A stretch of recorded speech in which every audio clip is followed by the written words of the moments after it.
అధిక ఉష్ణోగ్రతలు నమోదవుతున్న దృష్ట్యా పాదచారులు, వాహన చోదకులు అవసరార్థం నగరంలో విరివిగా చలివేంద్రాలు ఏర్పాటు చేయాలని రాజమహేంద్రవరం రూరల్ శాసనసభ్యులు గోరంట్ల బుచ్చయ్య చౌదరి పిలుపునిచ్చారు. స్థానిక గాంధీపురం విమలమ్మ హాస్పిటల్ సెంటర్లో సీనియర్ టీడీపీ నాయకులు కానుమిల్లి వెంకన్నదొర తమ తల్లిదండ్రులు కానుమిల్లి రామారావు, విమలాదేవిల జ్ఞాపకార్థం ఏర్పాటు చేసిన చలివేంద్రాన్ని రూరల్ శాసనసభ్యులు గోరంట్ల బుచ్చయ్య చౌదరి ఆదివారం ప్రారంభించి బాటసారులకు మజ్జిగ పంపిణీ చేశారు. ఈ సందర్భంగా గోరంట్ల మాట్లాడుతూ వేసవిలో చలివేంద్రాలను ప్రారంభించి మజ్జిగ, మంచినీరు అందించడం అభినందనీయమని అన్నారు. కానుమిల్లి వెంకన్నదొర మాట్లాడుతూ గత 15 ఏళ్లుగా తమ తల్లిదండ్రుల జ్ఞాపకార్థం ఇక్కడ చలివేంద్రం ఏర్పాటు చేస్తున్నామని తెలిపారు.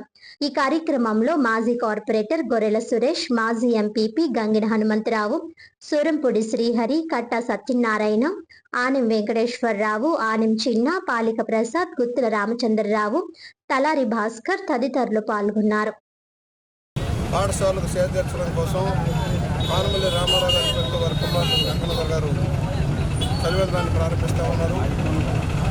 దీనివల్ల అధిక వేడిలో ప్రయాణం ఉండడం కోసం చల్లటి మజ్జిగతో కూడుకున్న మంచి కార్యక్రమం పెట్టినప్పుడు అభినందిస్తూ పాఠశాలకు చదివే ప్రజలంతా కూడా ఎక్కడి వారికి ఉండటానికి ఆచ్ఛాదన ఏర్పాటు చేయడం, అలాగే మంచినీటి కేంద్రాలు ఏర్పాటు చేసి కార్యక్రమాన్ని భారీగా చేయమని అందరికీ విజ్ఞప్తి చేస్తూ, ఎండలు తీవ్రంగా ఉన్నాయి, దయచేసి ఎండలకు దూరంగా ఉండండి, వీళ్ళంతవరకు ఆచ్ఛాదనతో ఉండండి, ఎండల్లో తగ్గించమని అందరికీ విజ్ఞప్తి చేస్తూ మీ ఆరోగ్యమే మా భాగ్యంగా భావించాల్సిన పరిస్థితి ఉంది.